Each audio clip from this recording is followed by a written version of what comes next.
Live from WRAL News Headquarters in Raleigh, your number one source for local news. WRAL News, coverage you can count on. A Category 5. Hurricane Erin has picked up a lot of power in the last 24 hours, reaching Cat 5 status today. Thank you for joining us. I'm Eric Miller. You can see the storm out in the Atlantic. There are those outer bands whipping several Caribbean islands. Taking a live look now from the British Virgin Islands on Scrub Island here. Some rain and very overcast conditions there as the storm continues to come through. You can see raindrops on the lens there and trees blowing in the wind. And this is a live look at the North Carolina coast, Wrightsville Beach. No impact from Hurricane Erin just yet. But Grant's models are showing the storm could bring some rough surf to our coast in the coming days. That's right. As this grows in size, it will weaken over time, grow in size. It makes its way to the northwest, then eventually to the north, and then to the north and east out at sea. It grows in size and brings impacts across the western Atlantic. That's why we could have some rough surf along the east coast as we head into next week, mainly by the middle portion of the week between Tuesday and Thursday before it makes its way to the north and east away from the coastline. Here's the latest on Hurricane Erin. This is the 5 p.m. advisory from the National Hurricane Center. It's 175 miles to the northeast of San Juan, Puerto Rico. West at 15 miles per hour is the current movement. The pressure's down to 915 millibars. 160 miles per hour is the current wind speed with this storm. I want to show you a couple of things. Hurricane hunters are doing several flights into this storm. You'll notice one at flight level. This is around 16,000 feet right now, 49 mile per hour winds right now on the outer portions of it, but as it gets further to the inside, those wind speeds will certainly pick up. So one plane there, another plane at a higher level up to 52,000 feet. That's to get the impacts of the upper levels of our atmosphere to understand the steering of Erin throughout the course of the day. I'll break down some more details on the shower and storms we're seeing here already, and also, again, more with Erin, on the track of Erin, and what is expected in the next week. That's coming up. Grant, thank you very much. And make sure you download the new WRAL weather app and turn on those notifications. We'll alert you about the changes in the tropics, weather conditions, and traffic issues in your area. Shots fired at Southeast Raleigh Magnet High School. Raleigh police tell us multiple fights broke out during a preseason football event. 8 different school teams were there. Thankfully, nobody was hurt and nobody was arrested either. Police say the people involved ran off. WRL's Kirsten Clark joins us live at the high school tonight. Kirsten, as far as security goes, metal detectors appear to be used for events there, and there's also the district's clear bag policy as well. That's right, Eric. I want you to take a look at this sign posted here at the entrance to the football stadium. It reads metal detectors in use. And we're working to learn if those detectors were in use before and during the event here last night. Gilda Brisbane lives less than a mile away from Southeast Raleigh High School. She was not at the event, but tells me she saw what seemed like 40 police cars racing down her street toward the school. She says her friend's daughter was at the game. And she said they started shooting, and then after that, she said people just started running. She actually, I think, broke her phone. Yeah, and the young lady said, I have never in my 14 years heard my daughter scream like that. And when she said it, it just ran chills through my body. I also spoke with community activist Diana Powell. She was at the event and heard the gunshots. It's an unfortunate situation, right? That a child cannot come to a football game to enjoy themselves and then find themselves in the middle of a shooting. And both Powell and Brisbane say the school, parents, and local leaders need to do something to prevent incidents like this from happening in the first place. Have a conversation with your children, especially those that were here last night. I never would have thought Raleigh would be like this. We've reached out to Wake County Public Schools to learn more about those metal detectors. We're also working to get more information from Raleigh Police. Live in Raleigh, Kirsten Clark, WRAL News. Well, Kirsten, thank you very much. We did see similar fights around this time last year, one at Wake Forest High, the others at Southeast Raleigh Magnet. The Wake Forest incident happened 1 year ago yesterday. You may remember this right here. It was the 2024 High School OT Jamboree. 7 high school teams were competing on the field, but in the parking lot, a fight broke out. At one point, the PA announcer told fans to evacuate the stadium. Police responded and didn't find any weapons, and no victims came forward. About a week later was the fight at Southeast Raleigh Magnet High. Again, no injuries or arrests, but Raleigh police did respond. We should mention there's no indication that the fights last year have any connection to the fight last night. Fayetteville police say they've arrested the son-in-law of a man who was shot and killed. The shooting happened on Poplar Drive a little after 5:15 p.m. yesterday. Police say when they got to that scene, 53-year-old Jamie Jones had been shot in the front yard. He died there at the scene. 29-year-old Calvin Foster has been arrested in connection to that shooting. He's been charged with first-degree murder and is being held in the Cumberland County Detention Center without bond. A Raleigh man is now facing multiple charges after police say he kidnapped a teenage girl. Police say 41-year-old Earl Bradley III kidnapped the girl, confined her and restrained her, and took her somewhere without her consent in Oxford on Thursday. An arrest warrant said he assaulted the girl with a knife and tried to abduct another child with the same last name as the girl. According to the warrant, he was driving the next day while impaired, crashed into a car on Six Forks Road, then fled the scene. He was also driving without a license. Bradley is now being held at the Granville County Jail without bond. Wild video captured in a Raleigh neighborhood early this morning. Police say a man rammed into a patrol car with an officer inside. This video was around 3:30 a.m. on Thistlebrook Court. Police tell us the man who rammed the patrol car was being investigated for car break-ins. They say he hit that patrol car while trying to flee the scene. WRAL's Flynn Snyder got a hold of radio traffic from when it all went down. The chaos unfolded just feet from homes when a neighbor's dash cam recorded a pickup truck slamming head-on into this Raleigh police cruiser and pushing it for several seconds. Broadcastify audio captured the reaction of an officer inside that patrol car. Raleigh, you just hit my car.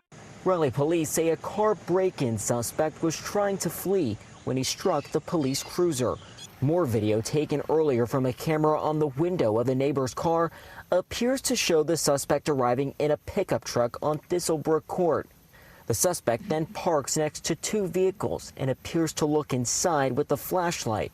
The suspect is now entering all of the complainants' trucks and stealing their work equipment. Neighbors tell me the suspect was looking into this van and this truck shortly before police arrived. The owner was not comfortable going on camera, but tells me his son looked out the window, saw what was going on, and called police. According to the footage, officers arrived just over 10 minutes after the suspect's car first appears on camera. Seconds later, the suspect gets in the truck and takes off. A large bang can be heard while an officer jumps out of the way. The suspect then slams into the second patrol car on scene while the other officer runs toward the crash. The suspect's vehicle is going to be either a Ford or a Ram pickup truck.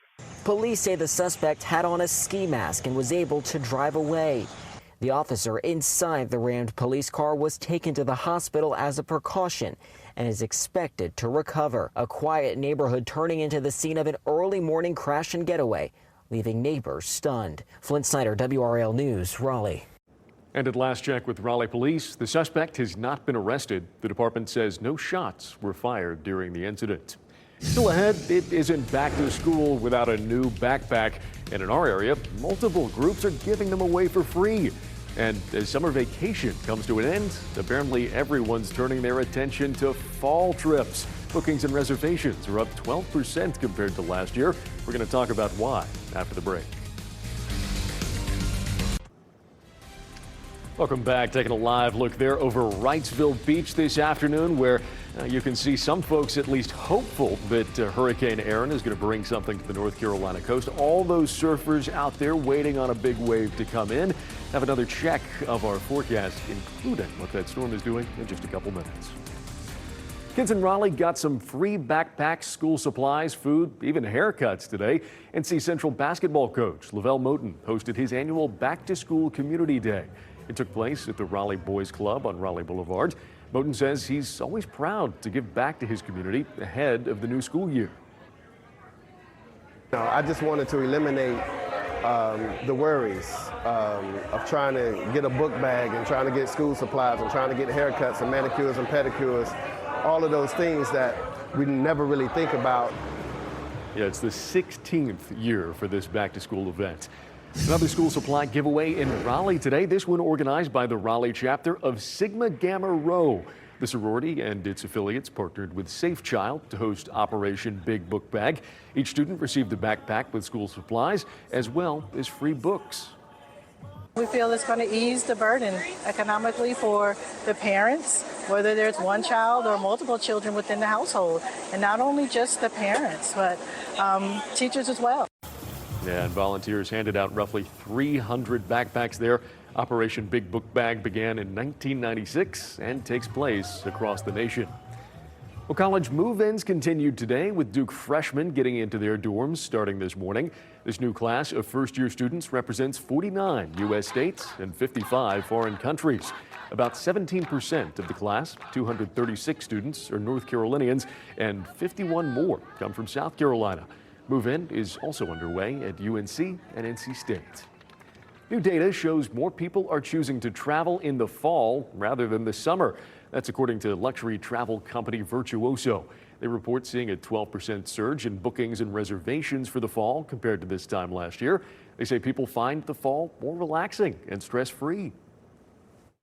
Fall, which used to be considered a shoulder season, it was really a quieter time, is now really a peak travel period, especially for high-end travelers, as they're looking to beat crowds and head off to places where the temperatures are a little bit cooler. We're really seeing fall bookings and sales up. Yeah, something we've known about for a while with the mountains in North Carolina. Their research also found people are traveling more. 39% said they plan to vacation more often in 2025. Well, $565 million. That's what's up for grabs in tonight's Powerball drawing. Nobody won the Powerball jackpot since June 1st, and the current amount is the biggest grand prize this year. The jackpot has an estimated cash value of about $255 million. Keep in mind, the odds of winning are about 1 in 292 million. A ticket will cost you $2. You can watch tonight's drawing on WRAL right before our 11 o'clock news.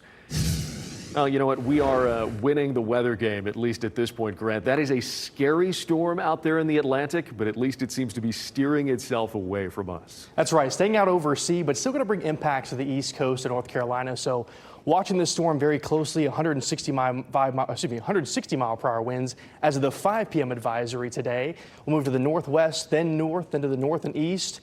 It will grow in size and still stay offshore. Remember that impacts can still be felt far outside the cone of uncertainty with the National Hurricane Center cone that's put out. So still, impacts locally unlikely, but at the coastline, our southern beaches seeing dangerous surf, rip currents increasing into Tuesday, and then the Outer Banks overwash is possible, Highway 12 flooding is possible as well, and we'll see beach erosion and the possibility for dangerous rip currents along the Outer Banks as well. So watching for that into the middle of the coming week. Dual Doppler 5000 right now showing some isolated showers and scattered showers more to the south and east. You can see the majority of them are back towards Sampson County and more to the north of Newton Grove as well. Moving along 13, 421, some showers there as well. These are just south of Benson, moving along 95 right now. More back towards Clinton as well. In southern portions of Sampson County, a few showers just to the north of Garland and to the south of Garland as well. And a few more showers to the north and east. A few just moved through Goldsboro, and a couple of rounds of showers there, and more to the south and east of there as well, back towards Pink Hill. So here's Goldsboro. You can see some distant cloud cover. There's been a mix of clouds and sunshine there today with some brief showers earlier. Now it's a bit quieter in Goldsboro. Temperatures are still in the 80s across the region. It was a bit hotter today. 85 in Raleigh, 85 in Durham, 88 in Fayetteville, 89 in Rocky Mount. Southern Pines sitting at 87 degrees right now. Throughout the rest of this evening, we'll keep in the chance for those isolated showers, maybe a brief storm, but mainly just isolated showers. Then by 9 p.m., a 10% rain chance. 11 p.m., 74 degrees. Not looking at much of any rain overnight tonight. By tomorrow morning, your Sunday morning starts at around 70 degrees. Pretty comfortable out there. We'll have mostly clear skies. 70 in Raleigh, 73 degrees in Fayetteville. And the day tomorrow is going to be gorgeous. Lots of sunshine. Enjoy it. It will be hotter out there. Drink plenty of water. Highs in the low 90s by the afternoon. Staying in the 80s from around 11 a.m. through 2 p.m. We finally break 90 degrees by around 3, 4 o'clock. And we'll have plenty of sunshine. Again, low 90s for most everyone. Some upper 80s sprinkled in there. Goldsboro at 89. Raleigh at 92. Southern Pines at 93. Roxboro sitting at 91 degrees by tomorrow afternoon. Here's Futurecast for the rest of the day. It looks like it's having some data issues there. But again, just maybe a brief shower shower possible into tomorrow, but most everyone's going to remain dry. I left that rain chance at 10%, a late day shower possible. Low 90s into Sunday and Monday, but then through the rest of the week, cooling off a bit. Mid 80s by Friday and Saturday with an increased chance for some showers and storms. For now, though, drier and hotter. Keeping a close eye, of course, on Aaron. That's going to bring some impacts to the coastline at the middle part of next week. Absolutely, Grant. Those temperatures at least trending the right way. Thank you very much. All right, more preseason pain for the Panthers. Coming up in sports, the key moment that caused Carolina to fall short this afternoon to the Texans.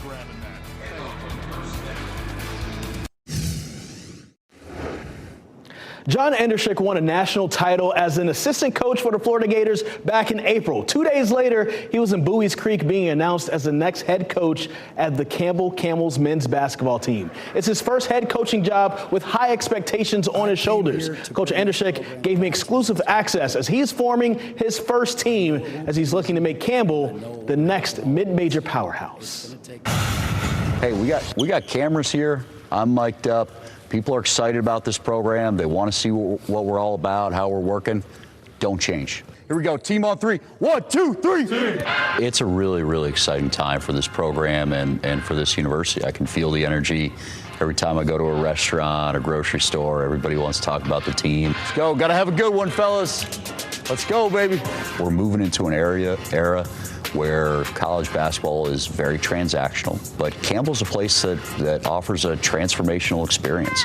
You know, at the end of the day, this is an opportunity school, and we're going to embrace that. Playing Wisconsin November 3rd. Got a playoff, too.